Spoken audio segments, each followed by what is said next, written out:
This is the AHRMM Updates podcast featuring Mike Schiller and hosted by Justin Poulin. Tune in every month as we highlight trends, strategies, and solutions from the field to advance the healthcare supply chain. And now, Mike and Justin. Welcome to another AHRMM Updates podcast with Mike Schiller. I'm Justin Poulin, and we are back to highlight trends, strategies, and solutions from the field to advance the healthcare supply chain. Mike and I have a couple of great topics for you. We're going to be giving you an update on human trafficking, AHRMM 24, the Spring Summit, and then also what we like to call our On the Fringe, which will be around Chinese manufactured syringes. So we're going to get all into it in this episode. Mike, thanks for coming on and welcome back. It's great to be back with you guys as always. So, Mike, we talked about human trafficking last June. Then it was also kind of a teaser for a panel discussion that was held at AHRMM 23. And, it's one of those areas I know at a high level that you've put a lot of effort and time into through the SCRC and just National AHRMM. And so it seems like you've been continuing to do that good work. And now you have a publication out. So maybe tell everybody a little bit about what it went into that and what's highlighted and point them in the right direction if they want to read the article. Sure. Yeah, you're right. We've been focused on this for, year and a half, maybe 2 years, working with the Office of Trafficking in Persons, OTIP, and Catherine Chon, who's the director of OTIP, as well as a number of colleagues from across the healthcare field. You're right. We had it at the conference last year. We're going to have a learning lab, a roundtable session at this year's conference. But what I'm really excited to share is that AHRMM, along with a number of other very prestigious colleagues, we have an article that has been published in the American Medical Association, AMA Journal of Ethics. Title of the article is How Should Healthcare Organizations Limit Roles of Human Trafficking in Their Labor and Supply Chains? And the article really talks about a couple of different areas, right? It talks about the human element, right? The human aspect of human trafficking and how it affects those individuals, and more about how to recognize those individuals who may be in that situation and how to rescue them, right? Bring them out and bring healing to them, right? And bring them out of that terrible situation. And then we also raise awareness to the fact that within the healthcare supply chain, there could absolutely be examples or instances where forced labor or human trafficking is incorporated into the manufacturing of the products that we use in patient care. And so how do we work towards understanding where the human trafficking could occur? If you look at the supply chain continuum, we've got an example in here from AHRMM that we developed that depicts the supply chain continuum. And where along that continuum, there's the chance for human trafficking to occur, right? The raw material side, manufacture, distribution, on down to point of care and consumption. So a good article that covers both the human element as well as the recognition that some of the supplies we use could in fact be made by forced labor individuals in a forced labor environment.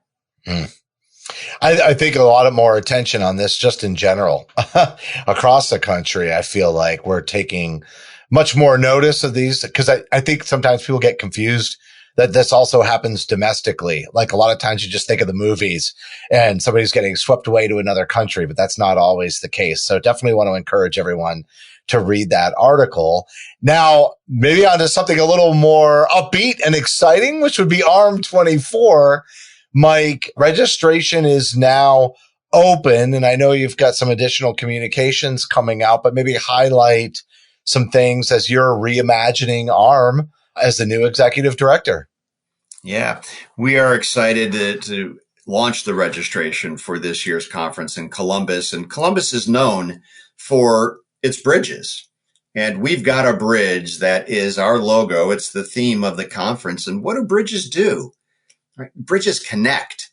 And that's really what this is all about, right? It's connecting. We're connecting suppliers and providers and the power of partnerships, building a little bit off of last year's supply chain week, right? The power of partnership. So I love this logo of Bridges and what it really means and the power of those connections. And think about it, right? Supply chain, I call us the great connector, right? Yeah. We have relationships external to the organization. We have relationships with almost every department internal.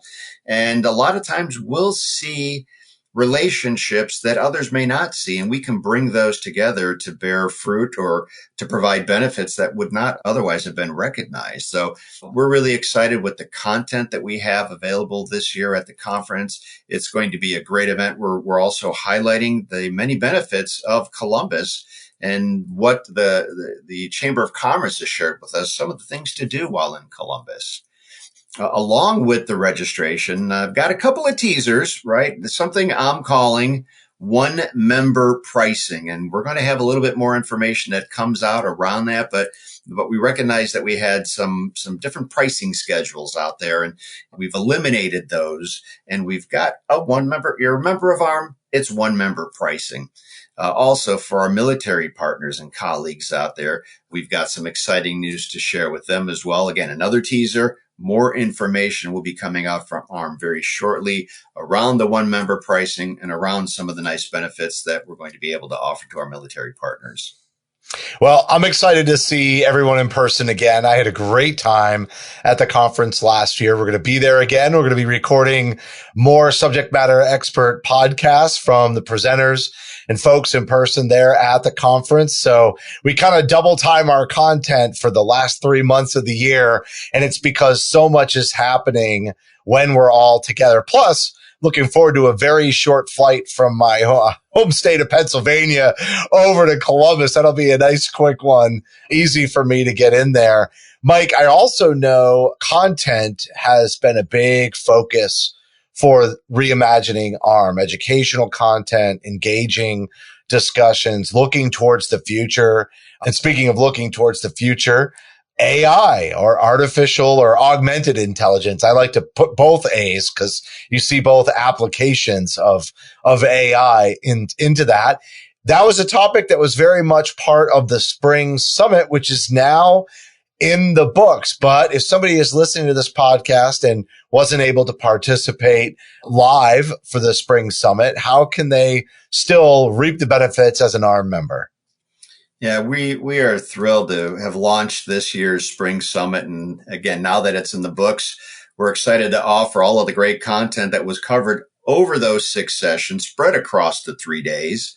And we've got every one of those sessions was recorded, right? Because we feel there's such value in the content that's coming out of each of those that you can buy the entire bundle of all 6 sessions, or we've got some special pricing that we're talking about offering for individual content, right? If you're not interested maybe in, say, all 6 sessions, but maybe 4 of the 6 really interest you, you've got the opportunity to go ahead and just purchase individually those sessions that really interest you. And again, it's our way to continue the learning and the education beyond the summit. And again, content, you're right. It's really the centerpiece of what we're all about here from a reimagined AHRMM perspective. And we've got the Supply Chain Foundation series that we're working on, the session on AI. There's some great content that came out of that, some outstanding conversations. And we're looking to incorporate an AI element into our Supply Chain Fundamentals series and be able to offer that to our members as well at no cost,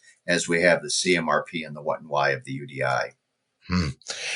All right, Mike. And now my very favorite segment in our monthly update. It's the On the Fringe. We kind of already talked about it, but Chinese manufactured syringes. The FDA has put some communications out, and we also really want to engage the AHRMM audience and membership to help make sure that AHRMM is getting all the resources in play as possible. If there are any disruptions, tell us what's going on here, Mike. You're right. The FDA has issued a safety communication. Actually, that went out a while. I want to say, was it possibly even November?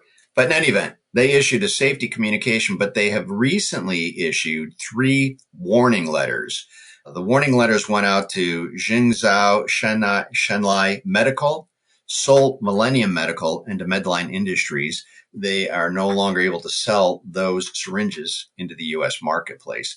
At AHA here, my policy team and I, we've had conversations with our colleagues in the federal sector. We've also been in conversations with colleagues at BD. BD has ramped up production. They confirmed on the call with us that they've ramped up production in their 2 U.S. facilities. And in the conversations with our regulatory colleagues, there's not any concern at this point in time that there's going to be shortages, right? We feel with the production increases that BD is engaging in and some of the other global capacity that's available, that there shouldn't be any shortages. That being said, we're monitoring and watching this extremely closely. And I would just put a call out to those of you listening to the podcast, the supply chain professional community. Please let us know at AHRMM. Let me know if you are beginning to experience shortages in obtaining syringes and maintaining inventory levels of syringes, right? We want to know as early as possible so that we can share that with our regulatory colleagues and others and bring awareness, because at the end of the day, it's really about this visibility and identifying, getting some early warning signals out before this becomes a much more challenging situation to manage. So go ahead and reach out to us. I'll give you the email address here, arm@aha.org. Again, that's AHRMM@aha.org. Again, just a quick email. Let us know if you're experiencing any challenges getting inventory of syringes so that we can go ahead and share that with the appropriate individuals. Excellent, Mike. Well, I appreciate all of the effort that you and the team are putting in to make sure that, really anything you can do to help prevent disruption or make sure we're addressing it proactively. So I just want to reinforce how critical it is that you hear from the folks out there that are listening to this podcast that are members of AHRMM, that if they are experiencing that you get to find that information out as soon as possible, because typically time is very much of the essence as we collect this information and work towards resolutions as quickly and smoothly as absolutely possible. Mike, great episode once again. I'm looking forward to our May AHRMM Updates podcast. We'll be back in just 4 short weeks, and we never seem to run out of on the fringe ideas. So this is how we're keeping you informed and ahead of the curve. Mike, great job. Thanks for coming on. Yeah, thank you guys. Always a good time. All right, everybody. This has been another AHRMM Updates podcast. Stay tuned for our monthly SME podcast and another AHRMM Updates podcast in May. Appreciate you all for listening. Thank you for listening to this episode of the AHRMM Updates podcast. For additional resources, visit our website at ahrmm.org. That's AHRMM.org. Tune in next month for another edition of the AHRMM Updates podcast.